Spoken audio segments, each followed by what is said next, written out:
나와 들으라. 그리하면 너희 영혼이 살리라고 말씀하십니다. 이 시간 하나님의 말씀을 들을 때 지치고 상한 여러분의 심령과 삶이 말씀의 능력, 성령의 능력으로 살아나고 회복되는 은혜와 기쁨이 넘치시기를 주님의 이름으로 축복합니다. 하나님께서 우리에게 주시는 말씀을 함께 살펴보겠습니다. 21절 말씀 우리 함께 읽겠습니다. 야곱아 이스라엘아 이를 기억하라. 너는 내 종이니라. 내가 너를 지었으니 너는 내 종이니라. 이스라엘아 너는 나에게 잊혀지지 아니하리라. 아멘. 야곱아 이스라엘아, 하나님께서 택하신 백성을 부르습니다. 그들은 1차적으로는 바벨론 포로 생활하고 있는 이스라엘 백성들을 가리킵니다. 하지만 더 넓은 의미에서는 예수 그리스도 안에서 구원받은 성도들, 오늘 우리도 하나님의 자녀, 하나님의 백성이 되었기 때문에 하나님께서 우리를 부르시는 음성이라고 할 수 있습니다. 하나님께서 자기 백성을 부르시고 그들에게 말씀하신 내용이 무엇인가요? 말씀을 보시면 기억하라 라고 했습니다. 기억하라. 무엇을 기억하라고 하십니까? 너는 내 종이라. 내가 너를 지었으니 너는 내 종이라고 말씀하십니다. 하나님께서 당시 이스라엘 백성들에게 오늘 우리에게 기억하기를 원하시는 것이 있습니다. 무엇인가요? 우리 자신의 이 존귀한 신분과 사명에 대한 분명한 자기 인식입니다. 이에 관해 하나님께서 너는 내 종이라고, 너는 내 종이라고 거듭 강조해서 말씀하십니다. 왜냐하면 지금 이스라엘 백성들은 바벨론에서 포로 생활로 인해 억압과 고통 가운데 종의 신분으로 살아가고 있기 때문입니다. 그들의 형편과 처지가 얼마나 초라하고 비참한지 이사야서 41장 14절에 보면 하나님께서 이스라엘을 가리켜 버러지 같은 너 야곱아라고 말씀을 합니다.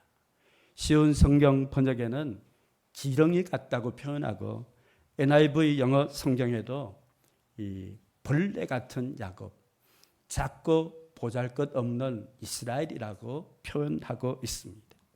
이것이 당시 이스라엘 백성들의 실상이었습니다. 그들을 향해 하나님께서 이사야서를 보시면 계속 강조하시는 내용이 있습니다. 말씀을 한번 확인해 보겠습니다. 이사야 41장 8절에 보면 이스라엘 백성들을 향해 나의 종, 내가 택한 야곱, 나의 벗이라고 말씀합니다. 그들이 처한 삶의 형실은 버러지 같고 너무나 보잘것이 없습니다. 하지만 하나님께서 그들을 향해 말씀하시기를 너희는 내가 택한 나의 종, 나의 벗, 내게 너무나 소중하고 사랑하는 존재라고 말씀하고 계십니다. 이사야 43장 1절과 4절에도 하나님 말씀하십니다.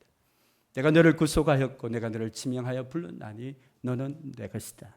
너는 보배롭고 존귀하며 내가 너를 사랑한다고 말씀하십니다. 오늘 본문 21절에도 하나님 말씀하십니다. 너는 내 종이라. 내가 너를 지었으니 너는 내 종이라고 말씀하시면서 이것을 기억하라고 하십니다. 하나님께서 이스라엘 백성들에게 기억하기를 원하시는 것이 무엇인가요? 하나님께서 우리를 얼마나 보배롭고 존귀하게 여기며 사랑하는지 그 사실을 기억하고 자신의 존귀한 신분과 사명에 대한 분명한 자기 인식을 갖기를 원하십니다. 이에 관한 사례를 좀 살펴보겠습니다. 하나님께서 기드온을 사사로 부르실 때 그에게 어떤 말씀을 하셨는지 사사기 6장 12절에 보면 큰 용사여 여호와께서 너와 함께 계신다고 말씀하십니다. 하나님께서 기드온을 가리켜 큰 용사라고 말씀합니다. 그럴 만한 자격이 그에게 있습니까? 아닙니다. 그의 신앙과 삶은 정반대였습니다. 미디안의 앞뒤 아래 식량을 다 빼앗겨서 먹고 사는 것조차 힘든 고통의 삶이었습니다. 그런 상황 속에서 기드온은 미디안 사람들에게 식량을 빼앗길까 두려워서 포도주 틀에서 밀을 타작하는 겁쟁이의 모습이었습니다. 뿐만 아니라 하나님께서 함께 하시면 어떻게 자기 백성들이 이토록 고통을 당하도록 버려둘 수 있느냐고 하나님께 원망하는, 정말 하나님께 버림받았다는 원망하는 마음이 그에게 있었습니다. 그는 큰 용사의 모습이 아니었습니다. 그런데 왜 하나님께서 그를 가리켜 큰 용사라고 말씀하셨을까요? 미디안의 압제와 고통으로 인해 잃어버린 하나님의 백성으로서의 존귀한 신분과 사명에 대한 바른 인식을 갖도록 격려하기 위함이었습니다. 현재 기드온의 모습이 어떠하든지 하나님께서 그를 미디안의 압제에서 이스라엘 백성들을 구원할 사사로 존귀한 신분과 사명을 그에게 주셨음을 기드온이 분명히 인식하기를 원하셨던 것입니다. 이를 위해 하나님은 그를 찾아와서 제일 먼저 큰 용사라고 말씀하셨습니다. 예수님께서 베드로에게도 동일한 일을 행하셨습니다. 형제인 안드레의 전도를 통해 베드로가 예수님께 처음 와서 예수님을 만났을 때 요한복음 1장 42절에 보면 네가 요한의 아들의 아들 시몬이니 장차 게바 베드로라는 이름을 주셨습니다. 베드로 반석이라는 뜻입니다. 왜 예수님께서 베드로 반석이라는 이름을 주셨을까요? 이 당시 베드로는 예수님에 대한 믿음조차 없었습니다. 그럼에도 불구하고 베드로라는 이름을 주신 이유는 그가 예수님 안에서 얼마나 존귀한 신분으로 반석과 같은 신앙과 삶으로 변화되고 세워질지 확신을 갖도록 격려하기 위함이었습니다. 오늘 우리도 마찬가지입니다. 우리가 살아가는 삶의 현장에서 세상과 구별된 거룩한 삶, 참된 그리스도인으로 살아가려면 내가 누구인지 그리스도인으로서 존귀한 신분과 사명에 대한 분명한 자기 인식이 있어야 합니다. 바울 사도가 쓴 서신서를 읽어보면 그는 항상 자신의 신분과 사명에 대한 분명한 인식이 있었음을 알 수 있습니다. 예를 들면 로마서 1장 1절에 그는 시작하면서 자신을 이렇게 소개합니다. 예수 그리스도의 종 사도로 부르심을 받았다는 자신의 분명한 신분을 그는 인식하고 있었습니다. 또한 하나님의 복음을 위하여 택함을 받았다는 자신이 해야 될 사명이 무엇인지도 그는 분명히 알고 있었습니다.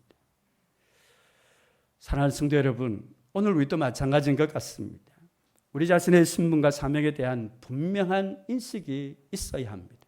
그럴 때 우리가 살아가는 삶의 현장이 어디이든 우리가 살아가는 그 현장 속에 세상과 구별된 정말 하나님의 영광과 그 귀한 사명을 감당할 수 있는 삶을 살아갈 수 있습니다. 이에 관해 베드로전서 2장 9절 말씀 우리 함께 읽기를 원합니다. 너희는 택하신 족속이요 왕같은 제사장들이요 거룩한 나라요 그의 소유가 된 백성이니 이는 너희를 어두운 데서 불러내어 그의 기이한 빛에 들어가게 하신 이의 아름다운 덕을 선포하게 하려 하심이라. 아멘. 우리가 누구인지 우리가 해야 될 사명이 무엇인지 가장 잘 보여주는 말씀입니다. 택하신 족속, 왕같은 제사장, 거룩한 나라, 그의 소유된 백성.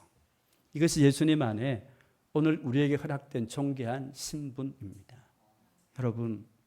여러분이 어디에 갔든 누구를 만나든 내가 하나님께 택함을 받은 사람이고 왕같은 제사장이고 그분의 다스림을 받는 거룩한 나라이고 그분의 소유가 된 하나님의 백성이라는 분명한 인식이 있으면 우리는 분명 이 세상을 다르게 살아갈 수 있는 줄 분명히 믿습니다. 또한 우리에게 주신 사명은 우리를 어두운 데서 불러내어 그의 기이한 빛에 들어가게 하신 하나님의 아름다움 덕, 구원의 복음을 선포하는 것이 우리의 사명인 줄 분명히 믿습니다. 이것을 기억하라고 하나님이 오늘 우리에게 말씀하십니다. 두 번째 하나님께서 우리에게 주신 말씀이 있습니다. 22절 말씀입니다. 우리 함께 읽겠습니다. 내가 내 허물을 빽빽한 구름같이 내 죄를 안개같이 없이 하였으니 너는 내게로 돌아오라. 내가 너를 구속하였음이니라. 아멘. 바벨론에서 포로 생활하는 이스라엘 백성들을 향하여 하나님께서 너는 내 종이라고 그들의 존귀한 신분과 사명에 관해 말씀하셨습니다. 그렇게 할 수 있는 근거가 무엇일까요? 오늘 말씀을 보시면 내가 너의 허물을 너의 죄를 없이 하였다고 깨끗이 용서하였다고 말씀하십니다. 이것은 너무나 중요합니다. 왜냐하면 이스라엘 백성들이 지금 바벨론에서 포로 생활하는 가장 큰 이유가 있다면 그들의 허물과 죄 때문입니다. 그 허물과 죄를 해결하지 아니하면 그들의 무너진 신앙과 삶은 회복될 수가 없습니다. 그 신앙과 삶이 회복되지 아니하면 하나님의 자녀, 하나님의 백성으로서 존귀한 신분과 사명에 합당한 삶을 그들은 살아갈 수가 없는 것입니다. 그런데 하나님께서 이스라엘 백성들에게 너는 내 종이라고 말씀하시고 그들에게 존귀한 신분과 사명을 기억하라고 말씀하신 중요한 근거가 있습니다. 하나님께서 그들의 허물과 죄를 빽빽한 구름과 안개가 사라지듯이 깨끗이 용서해 주셨기 때문입니다. 제3의 은혜 때문에 이스라엘 백성들의 그 무너진 신앙과 삶은 회복될 수 있는 것입니다. 그 제3의 은혜 때문에 하나님 앞에 다시 한번 존귀한 신분과 사명을 감당할 수 있는 그런 삶으로 그들은 세워질 수 있는 것이죠. 오늘 우리도 마찬가지입니다. 이에 관해 로마서 8장 말씀을 잠깐 생각해 보기를 원합니다. 로마서 8장 1절은 이렇게 시작합니다. 이제 그리스도 예수 안에 있는 자에게는 결코 정죄함이 없습니다. 죄사함의 은혜를 선포합니다. 그 제3의 은혜를 받은 믿음의 사람, 구원받은 성도의 삶에 나타난 분명한 두 가지 변화가 있습니다. 첫 번째 변화는 16절과 17절에 보면 성령께서 친히 우리가 하나님의 자녀인 것을 증거하며 자녀이면 또한 상속자, 하나님의 상속자여 그리스도와 함께한 상속자가 되었다고 우리의 변화된 신분을 말씀하고 있습니다. 사랑하는 성도 여러분, 죄 사함을 받지 않은 자가 하나님의 자녀가 될 수 있나요? 죄 사함을 받지 않은 자가 그리스도 안에서 약속된 모든 하나님의 기업을 상속받을 수 있습니까? 아니. 오늘 저와 여러분이 하나님의 자녀가 되고 그리스도 안에서 정말 영광된 하늘의 기업을 상속받을 수 있는 이 놀라운 신분과 권세를 가진 것은 죄 사함을 받았기 때문에 죄 사함의 은혜로 우리의 존재, 우리의 신분이 달라졌어요.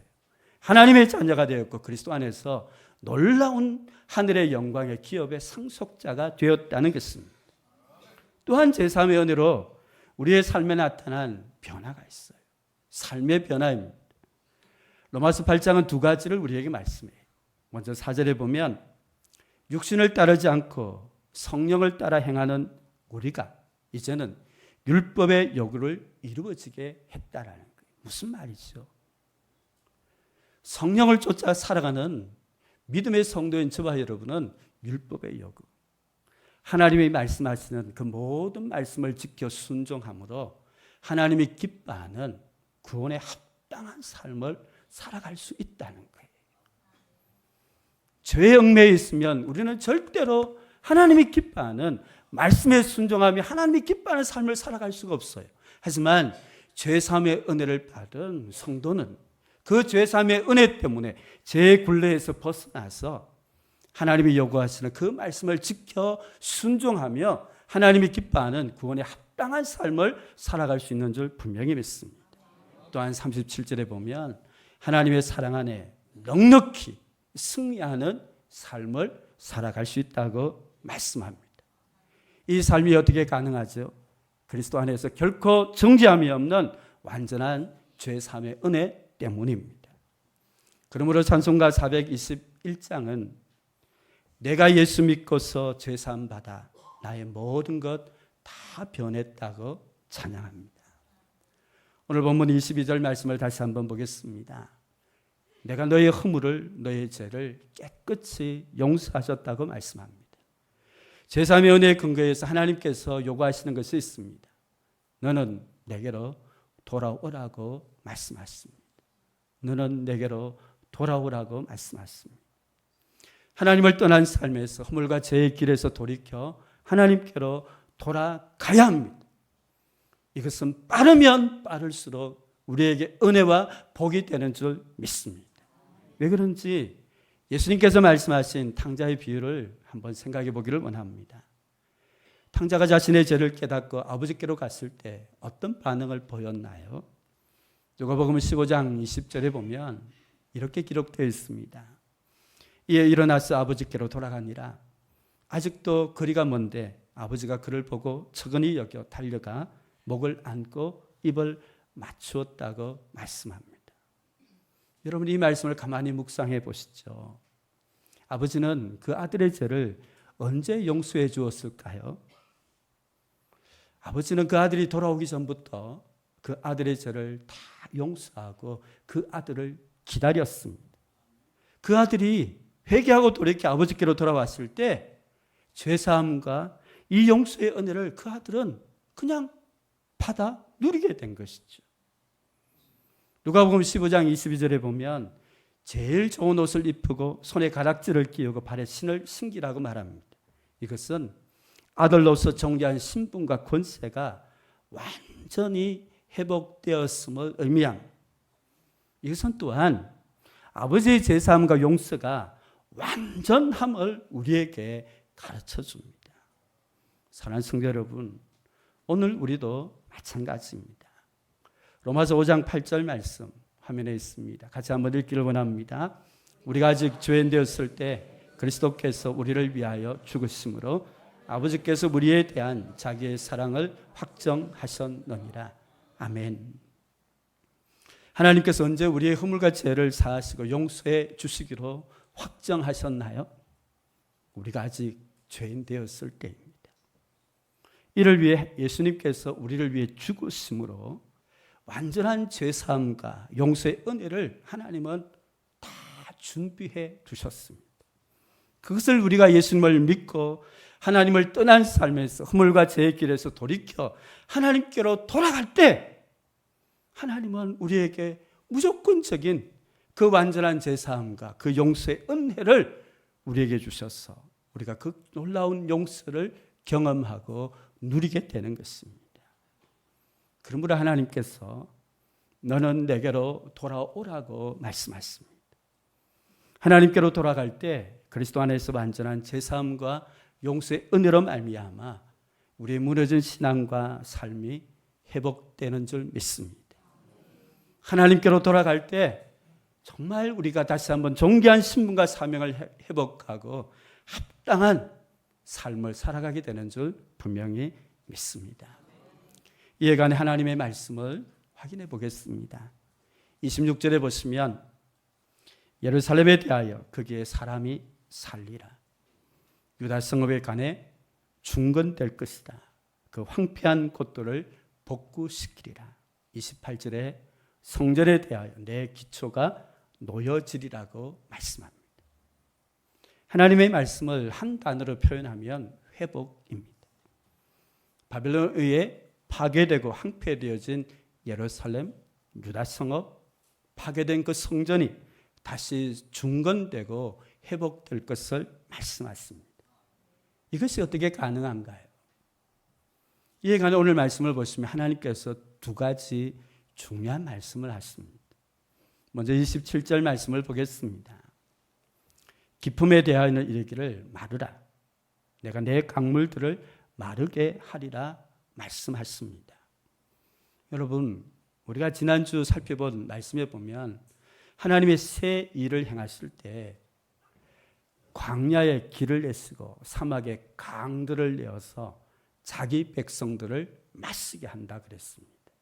그런데 오늘 본문에 보십시오. 기품이 마르고 강물들이 마르게 된다고 합니다.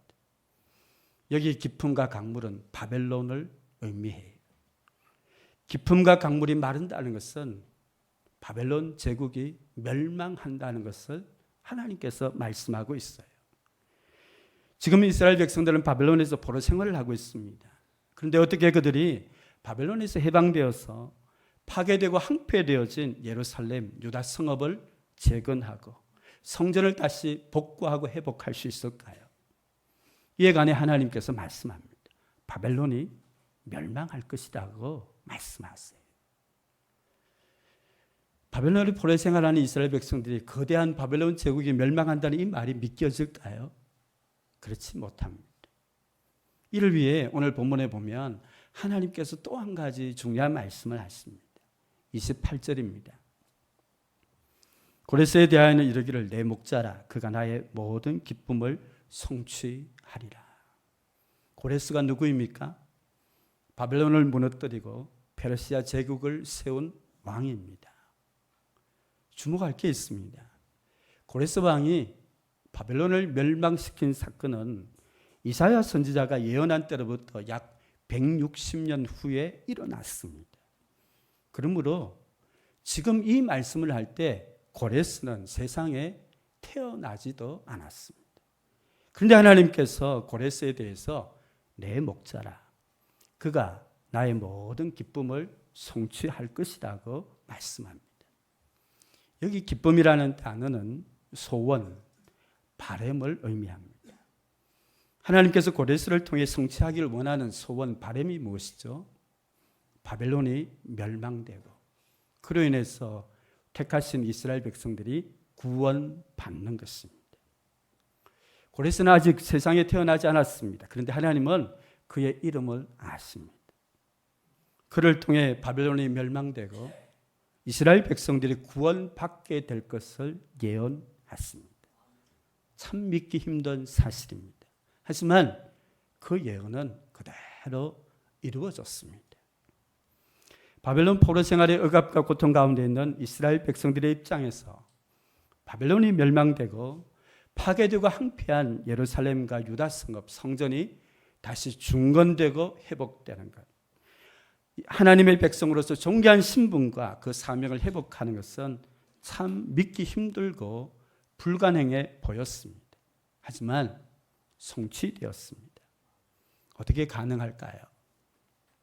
이에 관해 오늘 본문에 보시면 하나님께서 강조하시는 내용이 있습니다. 24절 말씀을 보겠습니다. 나는 만물을 지은 여호와라 홀로 하늘을 폈으며 나와 함께 한 자 없이 땅을 펼쳤다고 말씀합니다. 하나님께서 강조하기 원하는 것이 무엇이죠? 이 세상 만물을 창조함에 있어서 어떤 누구의 도움이 없이 하나님이 홀로 행하셨다는 거예요. 전능하신 하나님의 능력을 강조하고 있습니다. 그 능력으로 26절에 보면 하나님 말씀하세요. 하나님의 종들의 말을 세워주며 하나님이 보내신 사자들의 계획을 성취하신다는 거예요. 하나님께서 자기의 종들을 보내어서 예언한 그 모든 말씀들이 다 이루어질 수 있다는 거예요. 왜냐하면 그분은 홀로 천지 만물을 창조하신 전능자이시기 때문에 전능하신 능력으로 하나님의 모든 말씀은 이루어진다는 것입니다. 사랑하는 성도 여러분, 하나님의 능력, 하나님의 열심으로 주의 말씀, 주의 뜻이 반드시 이루어짐을 분명히 믿습니다. 그 결과 우리의 신앙과 삶에 온전한 회복의 열매가 나타나게 되는 줄 분명히 믿습니다. 이에 관해 이사야서 말씀을 보시면 강조되는 말씀이 있습니다. 이사야서 9장 7절에 보면 만군의 여호와의 열심히 이를 이루리라. 예수님을 이 땅 가운데 보내시고 구원하시는 이 놀라운 역사가 하나님의 열심으로 이루어진다고 말씀하세요. 60장 22절은 때가 되면 나 여호와가 속히 이루신다고 말씀을 합니다.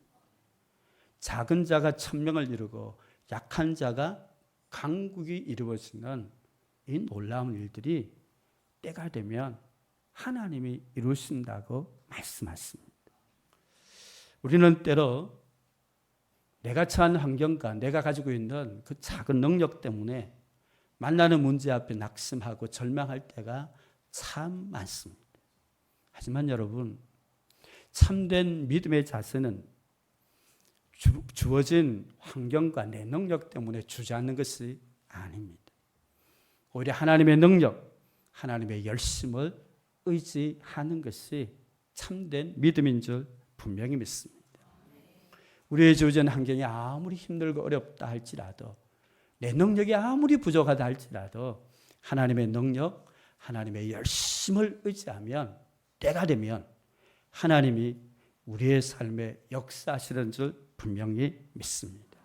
하나님의 능력, 하나님의 열심으로 하나님의 말씀과 하나님의 뜻이 성취되어지고 우리의 신앙과 삶이 정말 하나님이 기뻐하는 온전한 모습으로 회복될 수 있기를 주님의 이름으로 축복합니다.